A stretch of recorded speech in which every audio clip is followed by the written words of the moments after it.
Terlihat seorang wanita membagikan momen manis kasih sayang ayah ibu. Ia mengaku selalu menerima bekal makan dari orang tuanya. Istimewanya bekal tersebut setiap hari diantar langsung oleh kedua orang tuanya ke tempat kerja. Tampak wanita itu mengabadikan banyak momen saat orang tuanya datang ke hotel tempatnya bekerja. Ayah dan ibunya itu selalu datang sambil membawa makanan. Terlihat pula, beberapa tangkapan layar percakapan mereka. Tampak sang ibu selalu menanyakan bekal apa yang wanita itu inginkan. Hal itu berlangsung selama bertahun-tahun. Hingga wanita itu merasa kasih sayang orang tuanya tak pernah berubah bahkan hingga usianya memasuki kepala dua. Sontak momen manis yang dibagikan wanita itu pun menuai komentar dari netizen.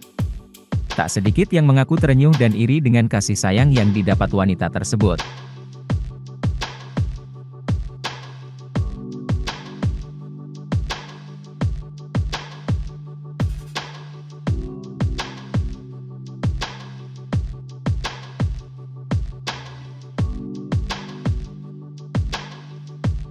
Terima kasih sudah nonton. Jangan lupa like, subscribe, dan share ya.